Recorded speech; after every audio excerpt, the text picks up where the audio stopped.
ઉના નગરપાલિકાને બિનહરીફ કરાવવા માટે ભાજપના નેતાઓ એવી ગુંડાગીરી ઉપર ઉતરી આવ્યા છે। અજયભાઈ ઉપર ફાયરિંગ થયું છે। ગુજરાતની અંદર બિહાર અને યુપી જેવી સ્થિતિનું નિર્માણ આ ભાજપની સરકારે અહીંયા કર્યું છે। મારે તમને એ સવાલ કરવો, તમને નાટક લાગે છે આ બધું? ફાયરિંગ કર્યું અને મને મારવા ઉપર એટલા હદે આવી ગયા। ગુજરાતમાં સ્થાનિક સ્વરાજ્યની ચૂંટણી નજીક આવી રહી છે।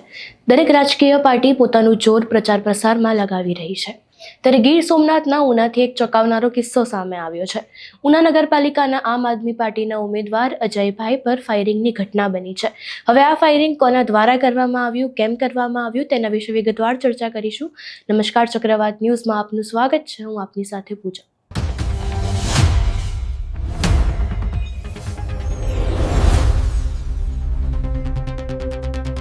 સ્થાનિક સ્વરાજ્યની ચૂંટણીમાં હવે રાજકારણ ગરમાઈ રહ્યું છે। ઉમેદવારો અને રાજકીય પાર્ટીઓ એડી ચોટીનું જોર લગાવી રહ્યા છે।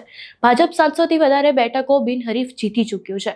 ત્યારે હવે ગીર સોમનાથના ઉનામાં આમ આદમી પાર્ટીના મેન્ડેટ પર ચૂંટણી લડી રહેલા અજયભાઈ પર અજાણ્યા શખ્સો દ્વારા અંધાધૂંધ ફાયરિંગ કરવામાં આવ્યું છે।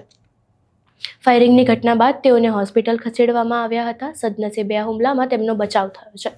આ ઘટનાની જાણ થતાં આમ આદમી પાર્ટીના નેતા પ્રવીણ રામ હોસ્પિટલ પહોંચ્યા હતા। તેઓએ ભારતીય જનતા પાર્ટી અને તેના શાસન પર અનેક પ્રશ્નો ઊભા કર્યા છે। તેઓ કહી રહ્યા છે કે ઉના નગરપાલિકાને બિનહરીફ કરવા માટે સત્તાધારી પક્ષના નેતાઓ ગુંડાગીરી પર ઉતરી આવ્યા છે। કોંગ્રેસના ફોર્મ ખેંચાવી લીધા બાદ હવે આપના નેતા ઉમેદવારોને ડરાવવા માટે જીવલેણ હુમલા કરવામાં આવી રહ્યા છે। ગુજરાતમાં બિહાર અને યુપી જેવી સ્થિતિનું નિર્માણ કરવામાં આવી રહ્યું છે। વધુમાં પ્રવીણ રામ અને અજયભાઈ શું કહી રહ્યા છે તેની તરફ નજર કરીએ। ગુજરાતની અંદર ઉના નગરપાલિકાને બિનહરીફ કરાવવા માટે ભાજપના નેતાઓ એવી ગુંડાગીરી ઉપર ઉતરી આવ્યા છે કે આજે આમ આદમી પાર્ટીના ઉમેદવાર ભાઈ અજયભાઈ ઉપર ફાયરિંગ થયું છે। ગુજરાતની અંદર બિહાર અને યુપી જેવી સ્થિતિનું નિર્માણ આ ભાજપની સરકારે અહીંયા કર્યું છે। ઉના નગરપાલિકા બિનહરીફ કરાવવા માટે કોંગ્રેસનો એક પણ ઉમેદવાર નહીં, બધાના ફોર્મ ખેંચાવી લીધા। આમ આદમી પાર્ટીના ઉમેદવારોના ફોર્મ ખેંચાવવા માટે પૂરું દબાણ, એમના ટેકેદારો પાસે સોગંદનામા કરાવ્યા છતાં પણ આમ આદમી પાર્ટીના અજયભાઈ જેવા મજબૂત લોકોએ એમના ફોર્મ પરત ન ખેંચ્યા। એ વાતનું પેટમાં દુખતું હોવાના કારણે અને અગાઉ 6 મહિના પહેલા પણ અહીંના ભાજપના નેતાઓના અમુક ભ્રષ્ટાચાર ખુલ્લા કરવાની વાતોને લઈને અમને શંકા છે કે આજે જે ફાયરિંગ થયું છે એ ભાજપના નેતાઓ દ્વારા કરાવવામાં આવ્યું છે। અજયભાઈ ઉપર જે ફાયરિંગ થયું છે સદનસીબે એ બચી ગયા છે, પરંતુ આ ઘટના બહુ મોટી ઘટના છે। સરકાર એટલા માટે બેઠી હોય કે ગુંડાઓને દબાવી દે, એને પૂરા કરે, પરંતુ સરકાર જ્યારે ભાજપના નેતાઓ જ્યારે પોતે ગુંડા બની જાય ત્યારે ગુજરાતની જનતાને મારી અપીલ છે કે આવનારી નગરપાલિકા અને સ્થાનિક સ્વરાજ્યની ચૂંટણીની અંદર આમનો ચોક્કસથી બદલો લેવો જોઈએ અને સરકાર અને જે ભાજપના નેતાઓ છે એને પૂરા કરવાનું કામ કરવું જોઈએ। આ આજની જે ઘટના છે ખૂબ જ નિંદનીય ઘટના છે અને આજે આમ આદમી પાર્ટી વતી હું અને માનનીય સેજલબેન અમે અહીંયા હોસ્પિટલે મુલાકાત માટે આવ્યા છે।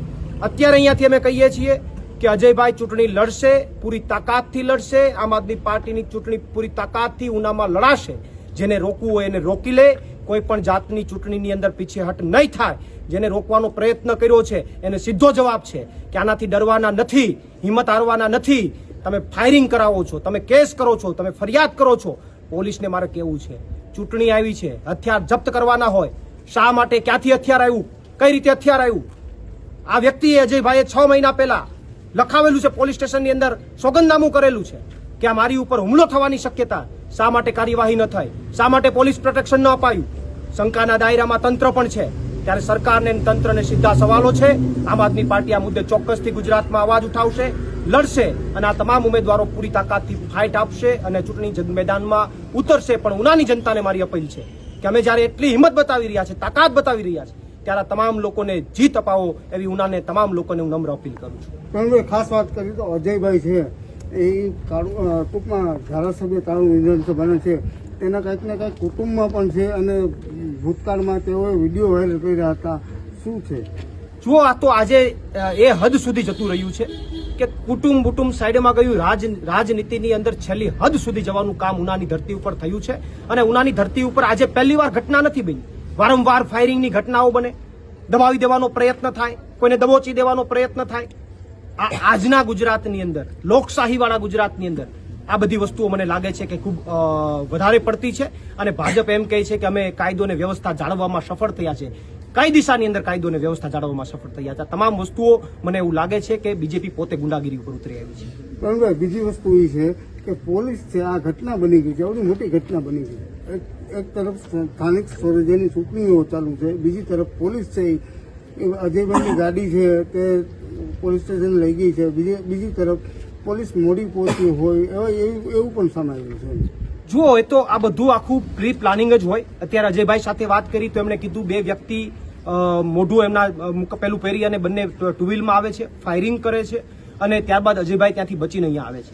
તો પોલીસ પ્રશાસન મોડી આવે, પોલીસ પ્રશાસન પ્રોટેક્શન ન આપે, પોલીસ પ્રશાસનની હાજરીની અંદર ચૂંટણી હોવા છતાં હથિયાર નીકળે, આ બધી વસ્તુઓ શંકાના દાયરામાં છે.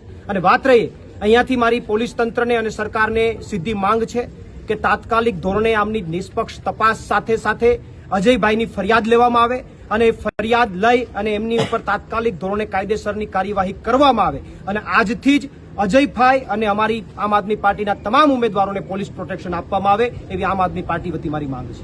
મારે તમને એ સવાલ કરવો, તમને નાટક લાગે છે આ બધું? આ લોકો ફાયરિંગ કર્યું અને મને મારવા ઉપર એટલા હદે આવી ગયા, તો આમાં નાટકનો તો કોઈ પ્રશ્ન જ નથી આવતો. આમાં તો હવે તપાસ થવી જોઈએ અને ગુનેગારોને જેલની અંદર ધકેલવા જોઈએ અને જે હું કહું છું એ પ્રમાણે એફઆઈઆર નોંધાવી જોઈએ. હવે ગાળો તો એને અઢળક સંપત્તિ આપેલી છે, ગાળો તો એની બોલવામાં કઈ બાકી નથી રાખ્યું. એની ગાળો તો તમે સાંભળેલી છે અને તમે પ્રશ્ન પૂછો છો, તમે પણ એનો ઇન્ટરવ્યુ લીધું હતું, એમાં પણ એની ગાળો એને ઘણાને દીધેલી છે. એ કઈ સમાજ એવો બાકી નથી રાખ્યો.